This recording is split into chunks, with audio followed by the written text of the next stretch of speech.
Happy Valentine's Day. Hey, it wasn't always happy.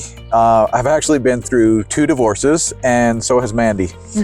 And I knew that after the second divorce that I did not want to attract that same frequency of a person to me anymore. So I decided I wouldn't date for a year and then I would work on me. So I did it and I worked on myself and I spent like $25,000 my journey, and I learned how to set boundaries and learn how to really have good relationships. And then it was time for me to attract a mate because I wanted to attract somebody that's really awesome, that I could really get along with, but also be able to connect on her frequency. And so I created this awesome affirmation, and I am now attracting a high frequency woman, and I'll share it in the video down below, but it was so amazing. And I would listen to it every day and I would get into the feeling of what would it be like to have a person like that. And I was just like, ah. And then like I was actually able to manifest it, and I did it twice. The first girl I met, her name was Camille, and she was amazing. And she had everything on the list of my affirmation. And it didn't quite work out with her, but that was okay because I knew that I could get what I had in my affirmation. And so I would listen to it, breathe it, live it. And then 3 months later, boop,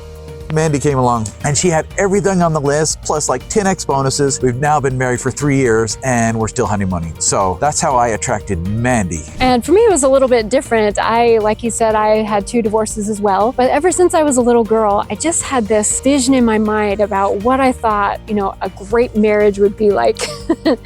And my first 2 marriages didn't really go that way. We just weren't good matches for each other. And so there was a part of me, even after that second marriage was over, that still believed that there must be somebody out there for me that was better. And so right before my divorce was finalized, I started getting these nudges saying, as soon as your divorce is finalized, you got to get out there. And I kept saying, are you crazy? Because I have a lot of healing to do. I have a lot of work to do. Like Jason was talking about, he took a year off to really work on himself. But that nudge just kept coming, like, no, you need to get out there as soon as this is over. And I had ice cream with a friend of mine one day, and she had been through a similar difficult marriage situation. And she said what she did is she made a list of her non-negotiable traits that she would not compromise on. And so that's what I did that very night. I went home, I wrote in my journal my list of non-negotiable traits, and I decided right then that I would not compromise because I didn't want to waste any more of my life being with someone who didn't light me up and who wasn't my best friend. And so I, every now and then, would get that list back out to keep looking at it and keep refreshing my memory and,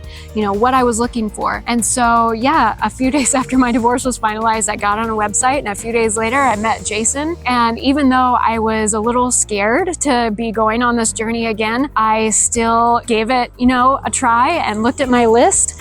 And sure enough, Jason had all of those qualities, and it was so amazing. And I was so happy to have found somebody. So that big difference was making that decision and being willing to not compromise. So like Jason, I will share that list with you so that you can see kind of the things I was looking for. And hopefully that'll get you started to make some of those decisions and attract somebody to you who really lights you up and fulfills you. There is hope after divorce, and we're evidence of it. And it's powerful and amazing, and we want to share it with you.